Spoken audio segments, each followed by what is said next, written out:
तो चलिए गाइस, आज की वीडियो में हम लोग चैप्टर एल्किन से लेक्चर नंबर 3 देख लेते हैं, जिसका नाम है, यहाँ पे वैसे एक ही वीडियो में मैं आप लोगों को बहुत सारे टॉपिक बताने वाली हूँ, जैसे कि विलोपन अभिक्रिया जिसे हम लोग एलिमिनेशन रिएक्शन कहते हैं, E1 E2 रिएक्शन मैकेनिज्म बताऊंगी, विहाइड्रोहैलोजनीकरण और सेडजेप का नियम।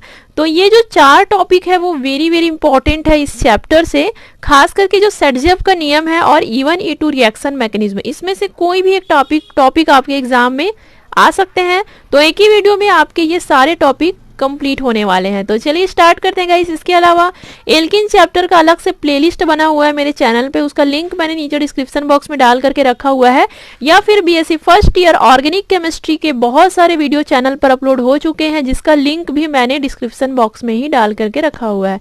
तो चलिए स्टार्ट करते हैं आज का टॉपिक। सबसे पहले हम लोग देखने वाले हैं एलिमिनेशन रिएक्शन, जिसको हम लोग कहते हैं विलोपन अभिक्रिया।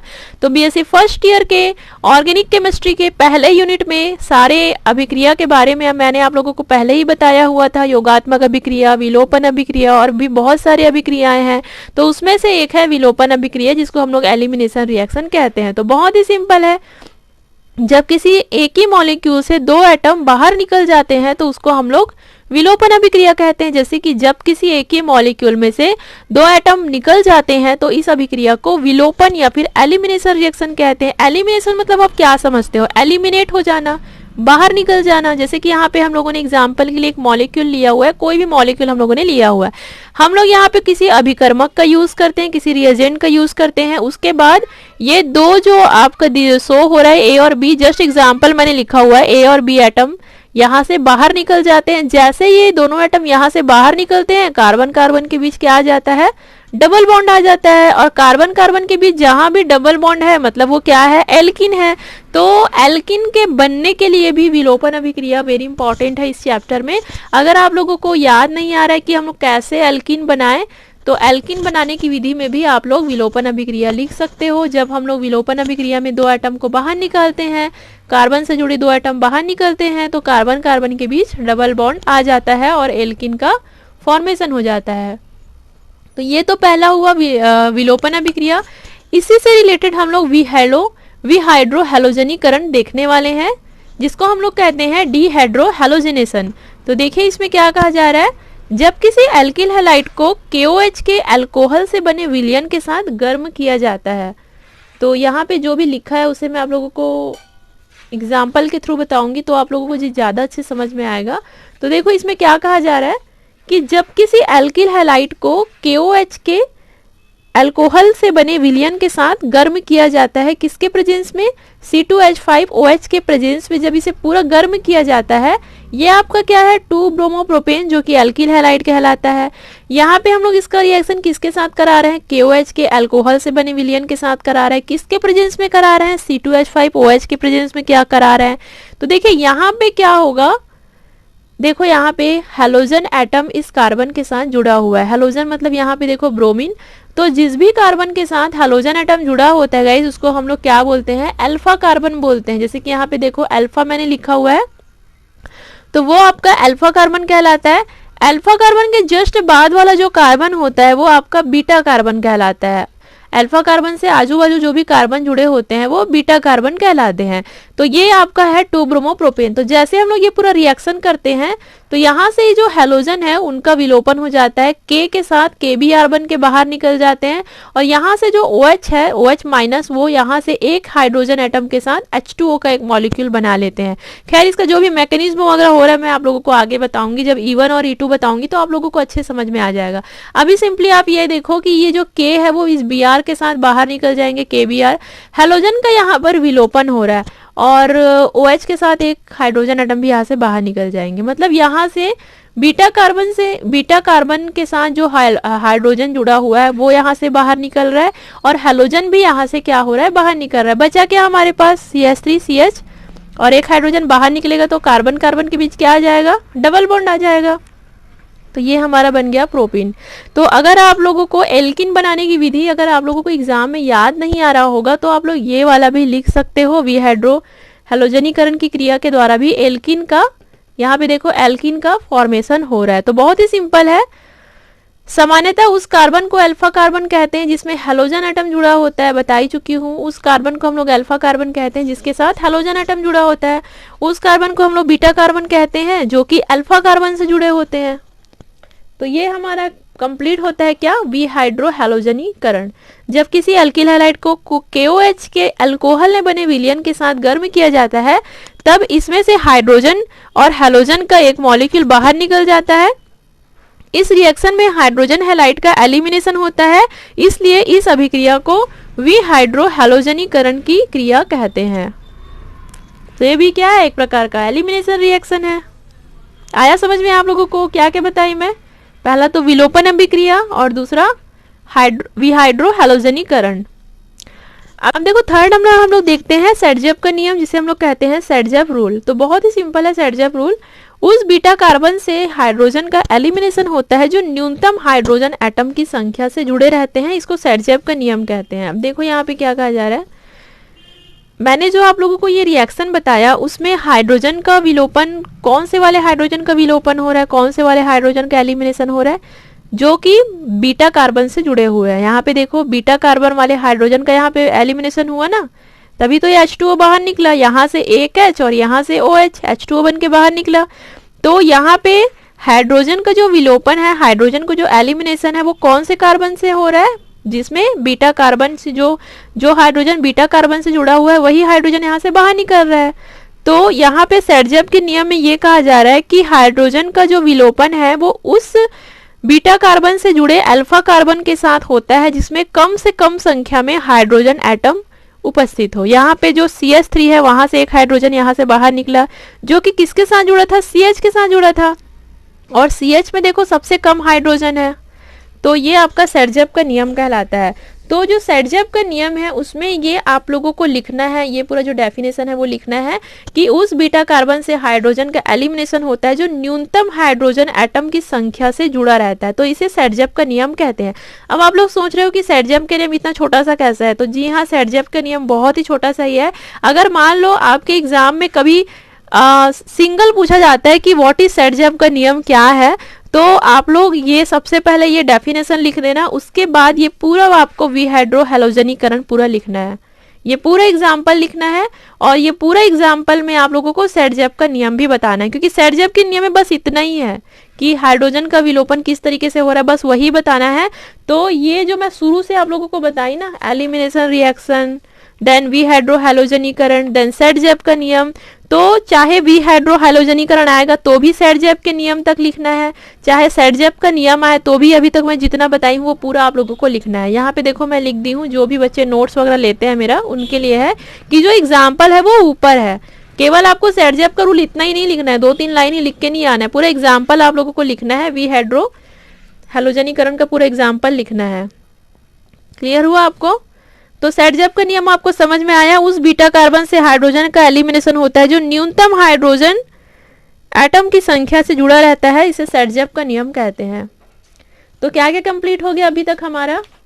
विलोपन अभिक्रिया समझ लिए, विहाइड्रो हैलोजनीकरण भी समझ लिए और सेडजेप का नियम भी समझ लिए। बचा क्या हमारा? E1 और E2 रिएक्शन मैकेनिज्म। तो चलिए हम लोग E1 और E2 रिएक्शन मैकेनिज्म यहाँ पर देख लेते हैं साथ ही साथ में।